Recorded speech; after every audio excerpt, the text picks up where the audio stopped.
Okay, we are here in Jamestown, New York on the 18th of September 2017. And I'm privileged to be sitting here with Pastor Eddie Chizito, who comes to us from Uganda. And Eddie's been a friend of mine for at least 5 years. And I wanted to take time to talk with him and let you listen in regarding a dream that has come true and continues to come true in Nabweru, a municipality, I got to get that right, just outside of Kampala, the capital city of Uganda. And Eddie, it's so good to have you here. Nice to be here too. Nice to meet you. This is my nice to meet you for the umpteenth time. This is my first time to be in US.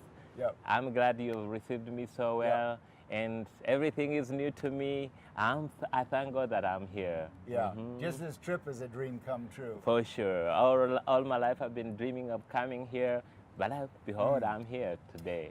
There's another dream that's coming true that I referenced already, to have a secondary school. And the ministry that I direct, called The Better Place, has been used by God to help raise some funds to build just a 4-room schoolhouse that has a couple offices in Nabweru. Could you just let me know and the people who are listening in here why it is that you wanted to establish a secondary school in Uganda, and maybe just talk it out a little bit, how long it's taken, what have been some of the challenges?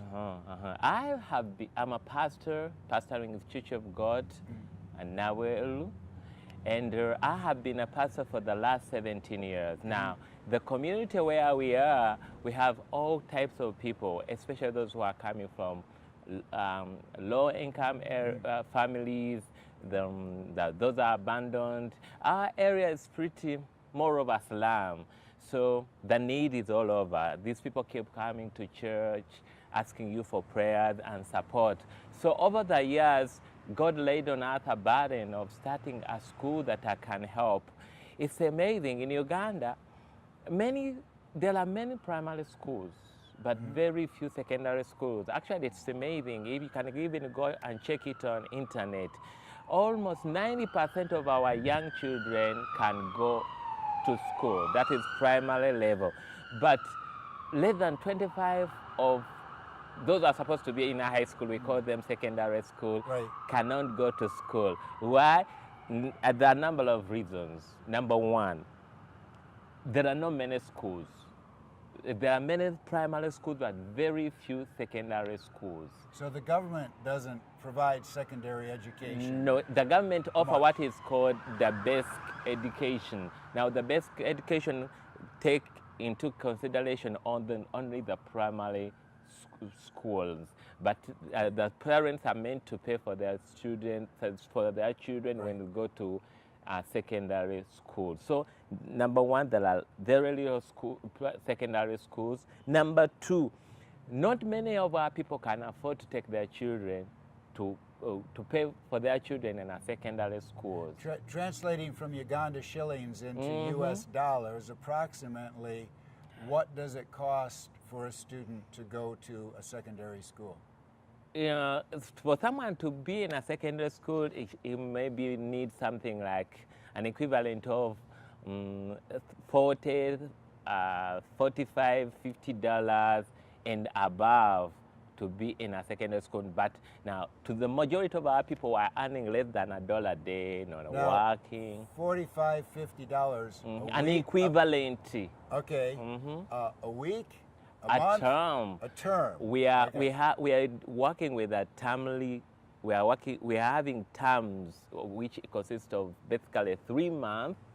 And then we have 3 months, and we break for a holiday, and then we have another 3 months, and we break for holiday. That's how we cover so a year. So there's 3 terms a year. There are 3 terms a year. So we're looking at $150 at the low end for a year for a student to go. Yeah. So it's amazing. Uganda being one of the least developed countries of our globe, Not many of our people can afford that. So even that seems like a small amount to Americans, but for Ugandan, Yes. that's beyond the reach Yes. of 75% or more of the population. They just can't come up with that kind of money. Yeah, it's And that's even for one child. It's unbelievable, but that's true that we have encountered all the time. That has brought about the dropping out of many of our children unable to attain high school education just because many of the people cannot afford that. Yeah. So you've been able to start a school,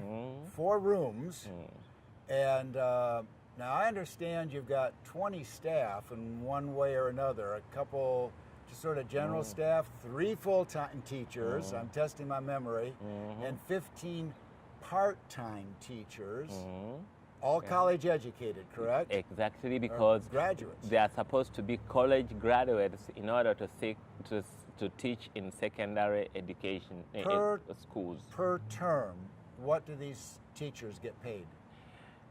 We pay an equivalent of $60 to each of our teachers. Now you divide that, you multiply that to the number of teachers that we have, then that is the figure that we are supposed to pay to all our teachers.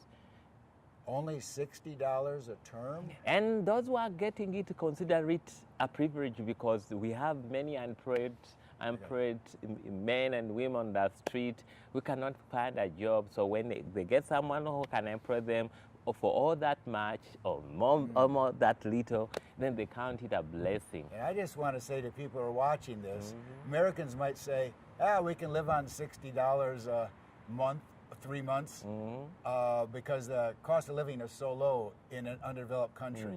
My experience is that's not true at all. We can get eggs cheaper here than you can get there. We can get bananas cheaper here than you can get there. We can get food cheaper here than you can get there, at least living in the city where you are. So I don't know how they make ends meet. We somehow survive, I don't know. That's what brings about people having 1 meal in 24 hours because you are not able to survive on all this. So you need to ration your food and be able to eat only when you are able to. If anybody's watching it, as people are watching this, and they want to help your school so they can help the teachers and help the students, what are some of the needs that you're facing?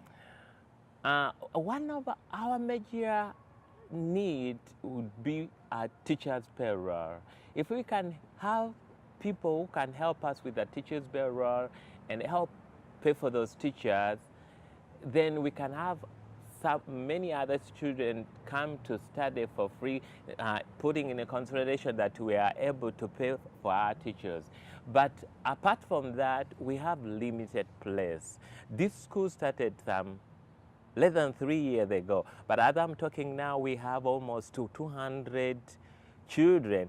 Now, we have only, the Better Place helped us to build only 4 classrooms. Now, I just don't know where all these students sit, but we have limited place. So if we can have extra classes, and then that's yet another need. And then we have another need that we need the people of God everywhere, especially here in the U.S., to help us to build dormitories for the students that are coming from far because they don't have anywhere to stay. We have some children who don't have a place called home. We have those who are coming from bush areas. We have some others who are coming from far. They need to have education. So if God can help us and we get money enough to build dormitories for them, so those are some of our major needs that we would like people to help us, and we pray. And as we're praying, the God will help us raise that money and be able to do that. Okay. I want to repeat some of what you said and say some other things that I have also heard as we've talked before. You can correct me if I'm wrong. But the needs for this school to help it to go ahead so that we can really help students who otherwise would not be able to have a secondary education is we need to have a regular flow of income that you can depend on so you can budget so you know how many teachers you can have and pay, so you can know how many students you can have and pay. Oh, yes. That's part of it. And your ongoing expenses are not only teacher's salary, but there's utilities, there's materials. Water, electricity, class stationery. Food is on the ongoing, because you have to feed the teachers during the school day and feed the students. Exactly. I understand many of these students come on an empty stomach. Okay.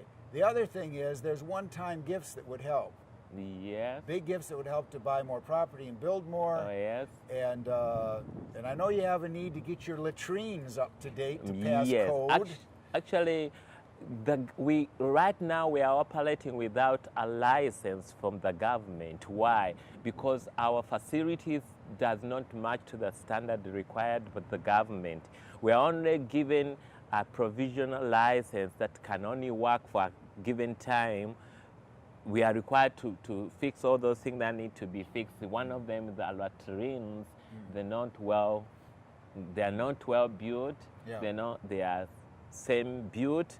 So we need to work on those. We need those extra classes. We need the laboratories. We need a library. You know that when these government officials from Ministry of Education, if they come in and see all these facilities in place, then that's when they will allow us to. They will give us the license to help to enable us to operate legally. All right. So we've come a ways. A school exists, but there's a long way to go, even to have this licensed, and then to add more classrooms, dormitories for more students. And there is a tremendous need, we know. And one of the needs, I understand, correct me if I'm wrong, but just in a country that is called a third world country, one of the primary needs to help rise up is education of the young people. I have that popular old wise saying which I like so much. If people from here can give us food, can give us clothes, can give us some of the few things that we can have from here, that is good. But there is that saying that say that if you give me a fish, you'll have fed me for one day. But if you give me a hook and teach me how to fish, you have fed me for a lifetime. I strongly believe if we can give our people education and they are able to get the skill that they need to run their life, though they will be able to stand on their own, then we will have helped them to live on their own. They will not keep coming back begging for food, begging for clothes, because then they will be able to stand on their own. All right. Amen. Eddie, thank you so much for sharing this and taking the time to let us know. And I want to say to anybody who's watching this that we're going to keep you updated. If you want to check in, you can go to the Better Place website, which is thebetterplace.org. If you just want to email me, just put my name in the front. Roy is my name, Roy at thebetterplace.org for an email. And we also have a Facebook. You can find us there, and actually there's a link on the website to that Facebook, and we'll just keep posts going out there to let you know about progress at the school, how it's coming along, and what you can continue to do to help. And thank you so much for being obedient to God for whatever He puts on your heart. And thank you again, Eddie. I cannot end this interview without thanking the people of the Better Place, the director, and all those who are supporting us. The Better Place Ministry is the one that has helped to see this dream come true. And I'd like to thank you. Your $50, your $20, your $100 has made a very impact in someone's life and is giving hope to somebody who desperately needs it. Amen. Thank you, Reverend Roy. Thank you.